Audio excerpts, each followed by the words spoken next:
So today we're going to do the handover video of this Laika Ecovip 645. We're going to start on the outside and then we're going to move on to the inside. I'd like to start the video by explaining the van hasn't yet had a valet, but I just wanted to get this video out to you in good time, ready for your handover. So as I say, we are going to start on the outside. So if I come over to the passenger side, you'll notice that you've got your fill-up points, which are just here. Opening up the flap, you've got your diesel and your AdBlue, which is just below that. Your AdBlue has been topped up from factory as well. It will be quite thirsty on AdBlue for the first 5,000 miles or so, so if you just bear that in mind, but you can top that up at any petrol station. Opening up the passenger door, you'll notice on the door you've got your Emm-Bee cab blinds. To operate these, all you'll need to do is simply pinch and pull the blind like so. Once the blind is released, simply pull and lead from the bottom and allow that to connect up via the magnetic strip. You've got the same again on the big window at the front. Again, these just simply pinch and pull and then release, and they will meet in the middle and connect up. And they do a really good job at blacking out the entire cab. You've then of course got the same on the other side as well. To take these in, simply pull away, and as I say, if you lead from the bottom just like so, you'll notice they don't get caught, and then you can just push them into position and connect them in like so. Sometimes if you do pull from the top, I find they can get caught at the bottom, so if you lead from the bottom it will just eliminate that from happening. With the passenger door open, you'll also notice that your bonnet release catch is just located here, which I'll pull for you now. And on the door sill as well, you will notice that you've got your tyre pressures that indicate each pressure on each wheel. And then before we just move on to the bonnet, you'll notice that you've got your fuses, which are just located underneath your passenger seat, as you can see, along with the CBE charger as well.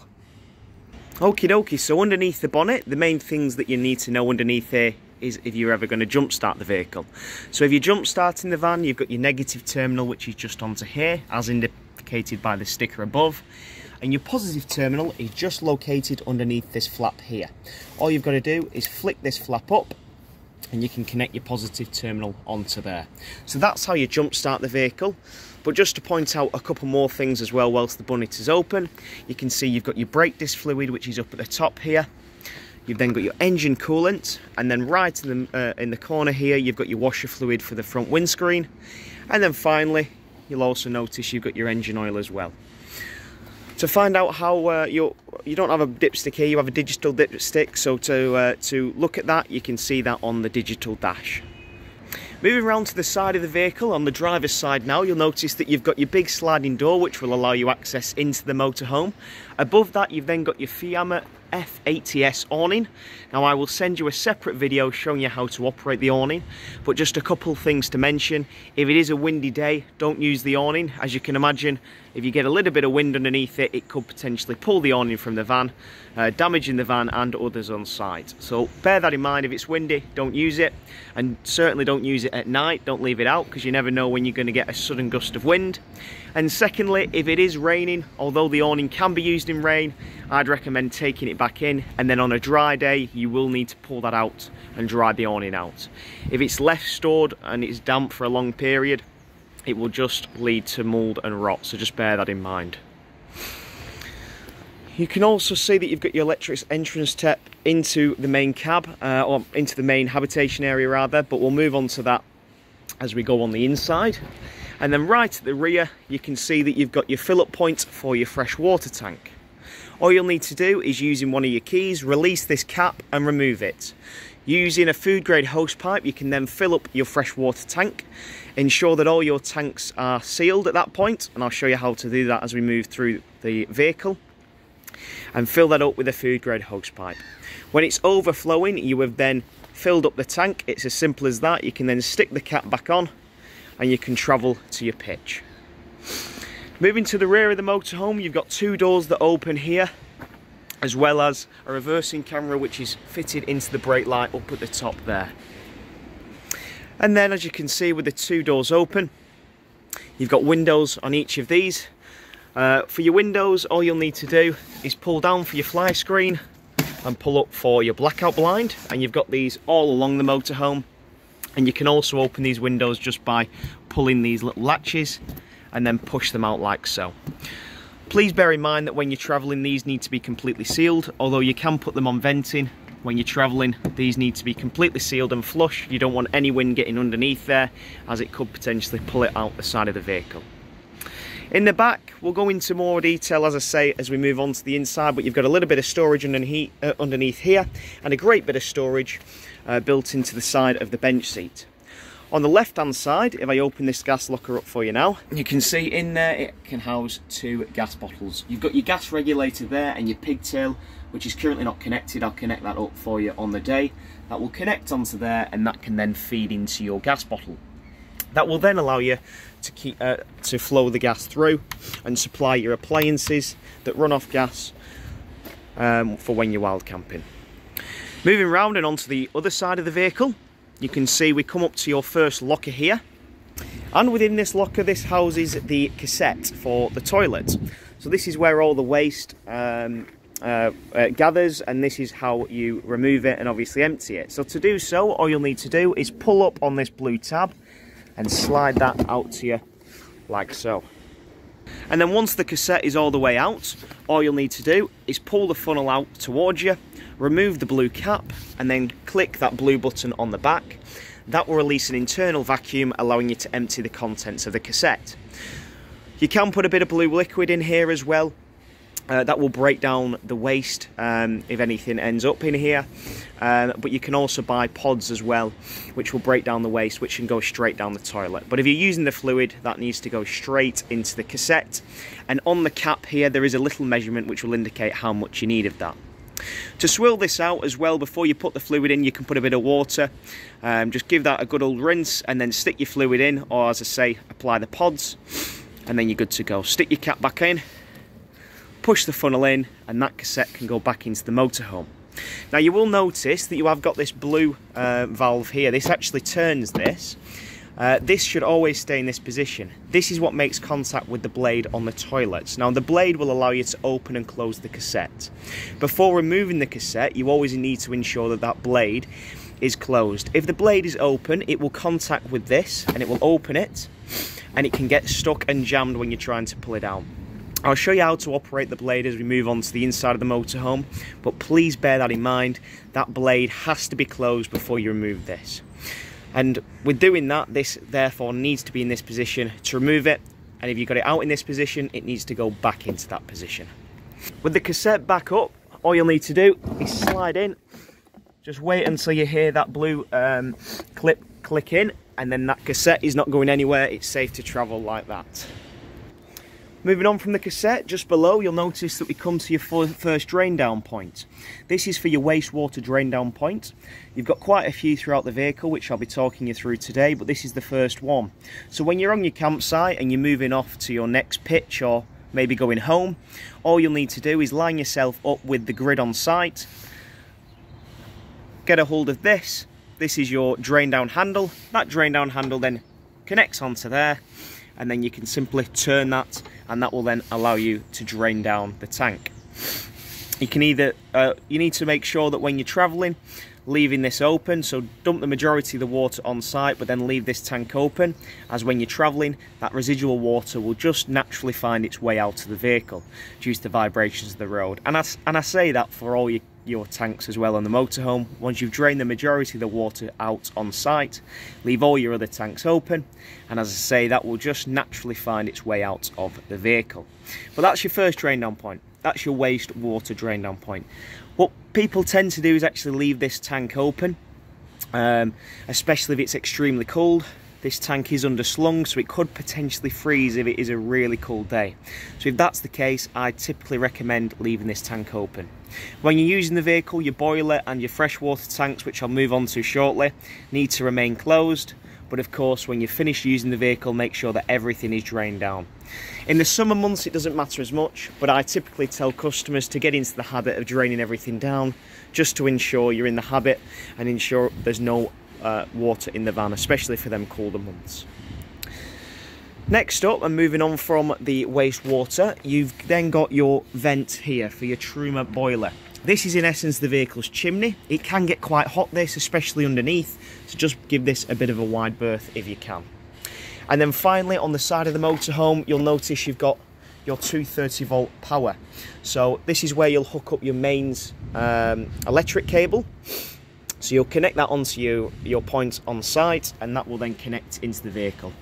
That will allow you to use anything 230 volts throughout the motorhome, so that goes for your sockets and everything like that.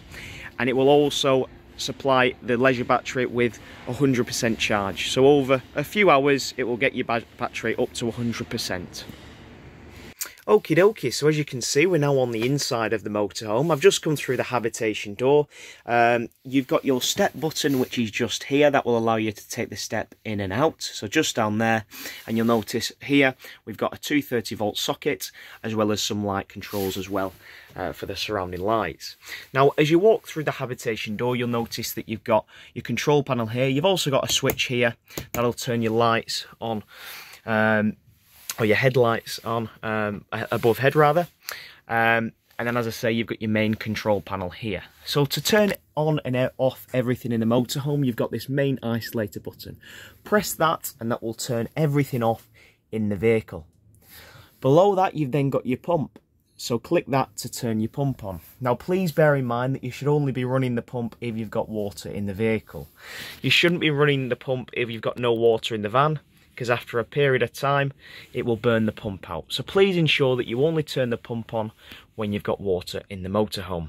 Now, providing you do, once you're on site, you're filled up with your water, as I've shown you how, click your pump on, and then go to all of your taps, including your shower, and then turn them to hot, and then turn them on. What that will do, that will pull fresh water from the fresh water tank into the boiler and then out to the tap. Now, it'll spurt and splutter at first, but then when it's running steadily, you've primed your system for your hot water. Do the same thing on the cooled, and as I say, this goes for all of your taps in the vehicle, and that will then, when it's running steadily, mean that you've primed the system. Once you've done that, you can actually leave your pump on, because on each of your taps you've got something called a micro switch, which will activate and deactivate the pump whenever you need it, just a little bit like at home. And what I typically recommend is when you're on site, that should be the first thing you do, because once you've pulled the water through to the boiler, you can then stick your heating on. Now, your heating is going to take about 30 minutes to 40 minutes, depending on what you're supplied with, to heat up the water, because your boiler holds 10 litres of water. So if that's the first thing you do when you're on site and get that heating on, you prime your system, get the heating on, it will be ready and nice and warm for when you need it. So just bear that in mind. But like I said, going back to the pump, you can leave that on once that is all primed. The only time you need to turn your pump off is, of course, when you have run out of water. Then underneath the pump, we've got a little light switch here. This switch here is actually for the awning light, or the door light on the outside of the vehicle. So that'll illuminate your porch area. And then on the other side, we've got your battery levels, and also your freshwater levels. So firstly, you've got your habitation battery level at the top. If I click that, that will tell me where we're at. Now, currently, I've not plugged into 230 volt electric, so you can see I'm not at 100%. It's running slightly low at the moment, as I say, because I've not put any charge in the batteries recently. But you've got your habitation battery level here. Next up, you've got your vehicle battery level. So if I click that, it will tell me my level. And then finally, for the freshwater level, click that and it will tell you the freshwater level. Now, currently I'm reading 0 on the freshwater tank, as I've not got any fresh water in the van. It's all drained down from its PDI. Next up, if you leave that a second, it'll then switch over to your wastewater level, as you've just seen there, as this is illuminating, and you can see that is empty as well. So when that's full, that'll light up and it'll show whether it's at 100% or not. Now, that is your main control panel, and as I say, that's everything that you need to know really on how to operate the motorhome. Next up, you've got your Truma heating control panel. So to control the heating, if I click this button, as you can see, everything below the line is what you want to select, and using this little dial you can flick between the options. So firstly, going on to your vehicle's temperature, I can turn the dial and take that all the way up to 30 degrees should I want to. And if I click that in, that will activate that and select that temperature. I won't do that for the time being, but like I say, that is for the vehicle's heating. Next up, if you want to heat the water, and as I said, I'd recommend doing this first of all. Just turn the dial, let that flash, click, and then you can select this on Eco, Hot or Boost. Eco is approximately 40 degrees, Hot is approximately 70 degrees, and Boost will concentrate on, rather than heating the vehicle itself, it'll concentrate on heating the water. So if it is especially a cool day, get the heating on Boost for the water, and that'll really help concentrate and get it up to temperature much quicker. Next up, we've then got your fuel select. So you've got a couple of options with this. You can either run it off EL1, which is 1 kilowatt electric, EL2, which is 2 kilowatt electric, Mix 2, which is mixture of gas and 2 kilowatt electric, Mix 1, which is a mixture of gas and 1 kilowatt electric, or fuel, which will take from your diesel. So it's dead easy. It just depends really what you're supplied with on site and what your situation is. If you're wild camping in the motorhome, you'll want to run the heater, of course, off the fuel. But then when you're hooked up on your campsite, you can stick it on your electric. Now, I tend to find if it is a really cool day, I'd recommend sticking on fuel to begin with, or perhaps a mixture. That'll just get it up to temperature, and then providing you've got the power, you can then flick it over to your electric. But I'd recommend doing that. It'll just get it up to temperature much quicker. And as I say, the electric will then help maintain it. Coming back up to the panel, next up, we've then got your fan. So this will control the fan speed for the vehicle heating. At the moment, obviously it's off, and because I've not got anything selected, it'll give me the option of vent. This is really useful if it is a hot day. That will allow the air to recirculate through the vehicle if I click that vent and just allow a little bit of airflow. If I do select a temperature on the vehicle heating, that will then give me the option on that fan of Eco or High. Eco will of course turn the fan on and allow that heat to then gradually travel through the vehicle, and High is of course a more intensified version of that fan. Coming back up, we've then got a little timer in the corner here, so I can set a time of when you want the heating to come on and when you want it to go off, which is great because if you've been out on a walk, it's nice to come back to a nice warm van. Next, you can then alter the time, which is displayed on the panel. And then finally, you've got your settings panel. Now, the main thing that you need to know underneath here, in here, is your reset button. Now, you'll need to reset it if you ever get an error code on the panel. You'll tend to get an error code, typically if you've selected the wrong fuel. So what we tend to find is you'll get an error code. Say, for example, I was going to run the heating now, and I was trying to power the heating on with gas. As I've not got any gas in the vehicle, I'll get an error code because the boiler is trying to fuel itself with something that it's not got. So with that in mind, not gas, sorry, that was a bad example because this doesn't use gas on the heating. I meant electric. Apologies for that. But going back to that, if I was trying to run this off your electric, because I've not got any electric supplied to the vehicle, it will fault and I'll get an error code displayed on the panel. With that in mind, what you need to make sure of is you need to ensure that everything's turned off again. So turn all your heating off and then go back to your settings panel, click reset, and that will then allow you to reset the screen. It will pop back on and say initializing, and it will flicker, and then the screen will come back on after about 30 seconds. Now please bear in mind, after 30 seconds you do need to wait a full 20 minutes for the panel to completely reset. It will look like it's back on and everything's back to normal, but you do need to wait a full 20 minutes. So you can imagine it can be a little bit of a pain. So just, if you can, always remember to select the correct fuel that you've got. When you're finished with the panel, all you need to do is hold this button, and that will then eventually say off. And you should always do this before you unhook the vehicle from electric, because as you can imagine, if you've got this panel running off electric and you simply remove the electric hookup cable, this will then fault because you remove the fuel from the boiler if you are running it off that. And next time you come to use the vehicle, you'll be greeted with an error code. And in that situation, you'll then have to reset it, and it's just, again, another bit of time that you're wasting before getting everything set up. So if you can always avoid it, make sure that everything that's turned off before you remove any fuel to the vehicle, just to avoid that error code. So next up, looking back into your lounge, you can see that you've got your two front seats there. They do swivel. You swivel these just through pulling this little lever here that will release the mechanism and allow you to swivel the seats round. You've got a table here as well. This does flip up or flip open. Just remove this little just this little piece here, and that will then allow you to open the table up like so. And of course you can slot this table down just by pressing this little button in, and that will allow the table to lie flat against the wall. Behind here you've then also got 2 passenger seats with seat belts as well. You can as well, depending on the angle, you've got a little bar here. If you press that in and pull this towards you, this will then allow the seats to recline slightly, or this to pull out so the passengers can recline slightly, so it's a much more comfy. Where your passengers' feet go as well, you've also got a bit of inbuilt storage, which is really good. As you can see, that's great for shoes or passports or anything, depending on where you're going in the motorhome, and that just slots in like so. Now, directly underneath the passenger seat, you've got a little locker here that I've just opened up, and you can see in here you've got a couple of things. So firstly, on the right hand side, you can see that you've got your isolation valves. These will allow you to isolate certain areas of the vehicle. Now, you should just leave these as they are. These are really just for the technicians when working on the motorhome, so I wouldn't advise playing around with these.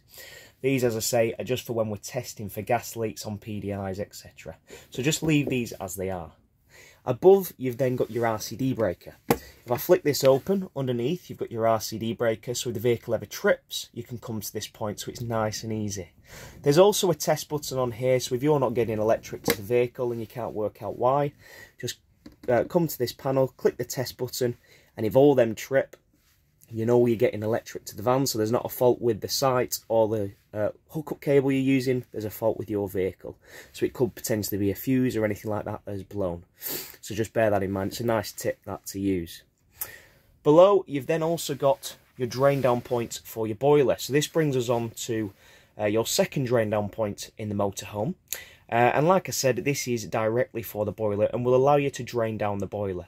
Now this is really, really important. All your drain down points are extremely important, but especially your boiler drain down point. You need to ensure that the boiler is always drained down, as well as all the other drain down points, but please ensure the boiler is completely drained down when you're not using the motorhome. Because what can happen is if the water stays in there, again, if it's cold, it could potentially freeze. Now, on this vehicle, it's less likely to happen because this has got a fail-safe, which is this. This is a frost protection valve, but I'll get on to how that works in just a minute. To drain it down, all you'll need to do is make sure that the diamond is in this position. There's a little black nib on the inside, which just pops up, and then below, you can see that there's a button here that's just popped out. So in this position, the drain down point is open, so all the water in the boiler will drain down. To seal it, all you need to do is turn the dial like so, and then press that blue button in so it's flush with the black plastic, and that is then the boiler being sealed. So when you're using the vehicle, it of course needs to be like this, and when you're pulling water through, always like this, and when you're not using the vehicle, simply turn that. As you can see, that will ping out the blue button, and the diamond is then facing away with the black nib up on the inside. Now, as I mentioned, this is a frost protection valve. So this has some solution on the inside, and that reacts to temperature. So if you do ever forget to drain down the tank, the boiler rather, this will react to temperature and is designed for, if you've forgotten about it, to automatically trip when it detects the temperature is lowering, is going below freezing. If that's the case, it will automatically trip and drain down. However, I still recommend customers get into the habit of draining that, because you never know whether this could fail. And again, it's a nightmare if you do get frozen water in the boiler. It is a very, very good system, however, but what can happen sometimes, especially if you've not used the vehicle in a while, if it's been in storage, and you're using the vehicle in really cold weather, what can happen is when you come to this point and you're using the vehicle and you turn the diamond and then you press the blue button in, due to this reacting to temperature, that button may not stay in. So when you go to press it in, it may ping out. The reason for that is, as I say, this reacts to temperature, and it's not sealing itself because it thinks it's too cold, because water could freeze in the boiler. So if that is the case, all you'll need to do is turn your heating on and turn the vehicle heating on, obviously not the water heating, and just get this area nice and warm. That will then allow you to press that in after about 30 minutes and allow that to then hold the water. So it's dead easy. But as I say, that tends to happen in the really cold months, especially if you've not used the vehicle in a while. Now next up, just moving on from the locker, in the floor between the bathroom area and also the kitchen, you'll notice that you've got 2 more drain down points below this hatch. This will drain everything from the boiler beyond. One is for your cold water line, and the one with the red line on is for your hot water line. All you've got to do is twist them. At the moment they are sealed, but all you've got to do is twist them, and that will then allow you to drain down, as I say, all the water that's remaining in any of the lines that have gone past the boiler. Now, coming back up, you will notice that underneath here you've got 2 burner hob along with your sink, and we've discussed obviously about priming the system. There's also a bit of worktop space here that you can pull up and freely use. When the door is open as well to the habitation, you have got this pull out fly screen which will pull across and slide across to here as well, which is dead handy. So next up, moving on from the kitchen area, we've then got your fridge. To turn the fridge on, it's dead easy. As this is a 12 volt compressor fridge, you don't need to mess around deciding what fuel you want. This will just strictly work off the leisure battery. To do that, all you need to do is hold the button like so, let that come on, and as you can see, the fridge is now running off the leisure battery. You can see you've got your fridge here along with your freezer, which is up at the top. And I don't know whether you can hear on the video, but the fridge is actually running as we speak. And then directly below the fridge, you've also got a little bit of hanging space, and this hanging rail just pulls out like so. Now, directly next to the kitchen area, you can see that you've then got your bathroom area. Now, this is a combined bathroom and shower area. To use it into to turn it into a shower rather, all you need to do is press that little lever in here, just like so. That will then allow you to pull and release this forward. As you can see, all I've got to do is pull that towards me like so. That'll pull all the way across and will give you a huge shower area. For your shower head, this just doubles up as the tap, so simply pull this out towards you and that will clip onto there for when you're using it as a shower. And you'll notice above you've got a vent, as well as a little hanging rail here for if you want to hang any of your towels or any wet coats or anything. Next up, you've then got your toilet area. So to use the toilet, I mentioned on the outside that you've got a blade, and the blade that I was talking about is this piece of plastic here. So if I pull that towards me, that will open the blade. Push that away from me, that will close the blade. So when you're using the cassette, the blade of course needs to be open so all the waste can drop into the cassette. Once you've done that, all you'll need to do is press that blue button on there. That will activate your flush. Just bear in mind you will need your pump on for that to operate. But click that, and then all you've got to do, once that's flushed, is simply seal and push that blade away from you. As I say, that will then seal the cassette, and that, well, you do that really for 2 reasons. The main reason being is that stops odours from escaping, but the second reason is it just gets you into the habit of having that closed, so when you come to remove the cassette and empty it, it's not getting caught on that cassette, on that blade when you're trying to remove it. And then next up, we're moving into the lounge area, which is what this van is all about. You can see in the lounge area, you've got to step up because underneath here, you've got a really good bit of storage. So you can either access that through this panel here, if needs be, if you've got anything long and thin, perhaps like your awning pole. And then if needs be, you can access it from the top like so, and access anything a little bit bulkier down there. You will notice on each end as well, you have got your tie down points which are here, which you can use to obviously hook things into position.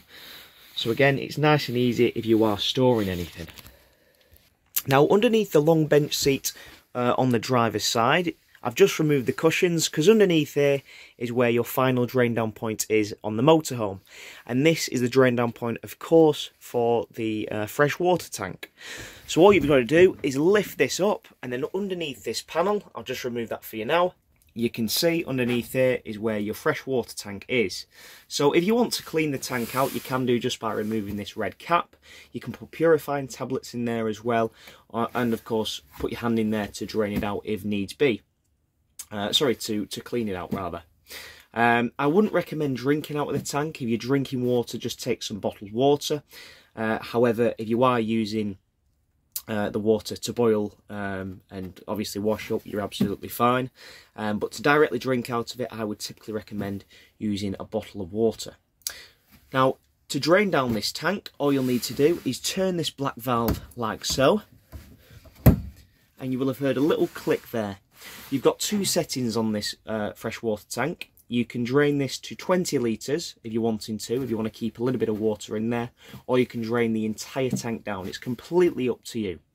Now, the whole reason you can drain it down to 20 litres is the manufacturer recommend that when you're travelling with water, you travel with a maximum of 20 litres. That's to do with weight distribution and also payload. So if you're draining it down just to 20 litres, all you've got to do is drain it up until that point where it clicks. You can actually feel it as you're turning it. Turn it up into that point, and as I say, that will drain the entire tank down to 20 litres. Now, if you're moving off site, you don't want to travel with any water whatsoever, you want to drain everything down, simply turn this just past that lug as you've heard, and that will then drain the entire tank down. Now, just be careful about overturning this, because when it starts to feel a bit tight, just leave it as it is. That's completely drained down. Sometimes if you turn this and keep turning, you can strip the thread, as this is only a plastic insert, so just bear that in mind. But like I said, just turn past that lug, turn it a couple more times, and that will then drain the entire tank down. As I mentioned, on the outside, on your campsite, there'll be a big grid that you can drive over, line yourself up with that, turn that, and that will dump the water. So of course, seal it, turn it up like so, until it stops. Okie dokie, so after moving on from your freshwater tank and after draining that down, we then can talk through how to set this area into a bed, because of course this area creates your double bed in the motorhome. Now you'll notice that you've got these blocks of wood here that sit into these plastic trim pieces as shown. You've got two there, and I've also got a further two here. They will just slot into there, which I'll do for you now. And as you can see, I've just slotted each wooden frame or bar into each of the plastic inserts, like so. And then to make this into a big double bed, all you've got to do is lift this up. I can do this on camera, there we are. Slide that out towards you, just like so. It's a little bit difficult actually to do with one hand, there we are. That'll slide out like so. You do the same on this side, and the same with these two sections here. And as you can see, with these bars now fully extended, the wooden frames underneath will then just support the bed. Once you've done this and you've got to this position, you can of course put all the cushions back on to create your double bed. Now, the only reason I've taken off the side cushions is just for this video, just to make it look a little bit easier. But obviously, in real life situations, you won't need to remove all the cushions. I've just done this, as I say, just to demonstrate how easy it can be assembled. And as you can see, the two backrests just slot into the middle, and then your bases just stay where they are, and that creates a really big double bed. And then just like that, you can see we're then back to your lounge area. I've got to mention as well, you can see in this vehicle we have fitted the Avtex TV, which is just in the rear here. And then you can see just in the centre you can have a table which just slots into there. The table leg is to the left here, that just slots into that little groove, and then the tabletop connects onto the top of that, and it creates a really nice area to dine and enjoy the views out the back of the motorhome. And then finally, before we move on from today's video, you can see this particular motorhome has had the MaxView Roam X fitted. I will show you how to use this on the day of your collection. If you bring a SIM card with you, I can get that all up and running and connect that to your TV if you'd like. And that concludes the handover video on this Laika Ecovip 645. I hope you enjoyed.